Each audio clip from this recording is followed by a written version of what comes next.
বিসমিল্লাহির রহমানির রহিম। আজকে আপনাদের দেখাতে যাচ্ছি কিভাবে ব্লাড সুগার অর্থাৎ ব্লাডের গ্লুকোজ লেভেলটা কিভাবে টেস্ট করা যায় এটা দেখাবো। আর এই টেস্টটা করব আমরা হিমালয়েজার 3000 অ্যানালাইজার দিয়ে, সেমি অটোমেটিক বায়োকেমিস্ট্রি অ্যানালাইজার। এইটা দেখতে পাচ্ছেন একটা ইনকিউবেটর। এটার মধ্যে আমরা 3টা টেস্ট টিউব নিলাম। 3টা টেস্ট টিউবের একটাতে ব্লাঙ্ক, একটা স্ট্যান্ডার্ড আর একটা টেস্টের জন্য। তো প্রথমে 3টা টেস্ট টিউবে 1 ml করে আমরা রিয়েজেন্ট নিব।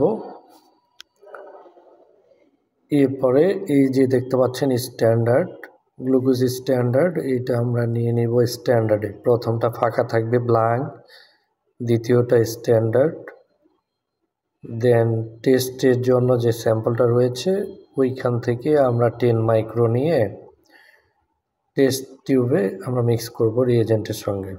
তাহলে প্রথমটাতে ব্লাঙ্ক নিয়েছি, দ্বিতীয়টাতে স্ট্যান্ডার্ড রিয়েজেন্ট নিয়েছি, এখন তৃতীয়টাতে আমরা নিব স্যাম্পল। স্ট্যান্ডার্ডও 10 মাইক্রো, স্যাম্পলও 10 মাইক্রো নিতে হবে। নিয়ে রিয়েজেন্টের সঙ্গে ভালোভাবে মিক্স করে 5 মিনিট অপেক্ষা করতে হবে।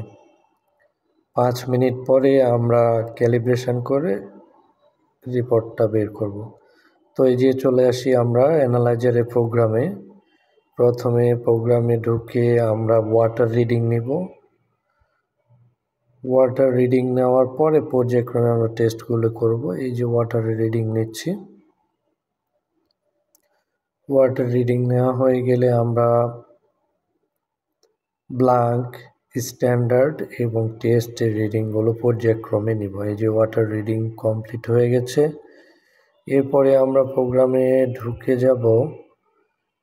প্রত্যেকটা টেস্টের প্রোগ্রামের লিস্ট করা রয়েছে, যেমন এখানে গ্লুকোজ টেস্ট 9 নম্বরে করা আছে, অর্থাৎ 9 প্রেস করে আমরা গ্লুকোজ প্রোগ্রামে ঢুকে যাব। এইখানে প্রিন্ট টেস্ট হিডার, এটাকে নো করলাম। এরপরে ব্লাঙ্ক, ইউজ ব্লাঙ্ক স্টোরেড নো করলাম। এরপরে স্টোরেড কার্ভ, এটাও নো করলাম, কারণ আমরা নতুন করে ব্লাঙ্ক, স্ট্যান্ডার্ড, টেস্টের রিডিং নেব। এই যে ব্লাঙ্কের রিডিংটা প্রথমে আমরা নিচ্ছি। ব্লাঙ্কের রিডিং নেওয়া শেষ। এই যে ব্লাঙ্ক 0.021 রিডিং চলে আসছে।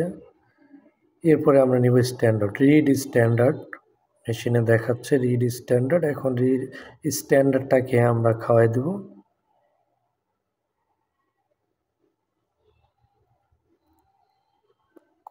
এই যে চলে আসছে স্ট্যান্ডার্ডের রিডিং।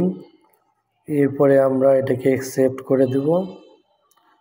দেন আমরা টেস্টের রিডিং নেব। এই যে স্ট্যান্ডার্ড রিডিং 5.55 আসছে, অ্যাবজর্বেন্স আসছে 0.281। এরপরে আমরা টেস্টের রিডিংটা নিচ্ছি। টেস্টটা রান করে দেওয়া কয়েক সেকেন্ডের মধ্যে চলে আসবে রিডিংটা। এই যে 24.92।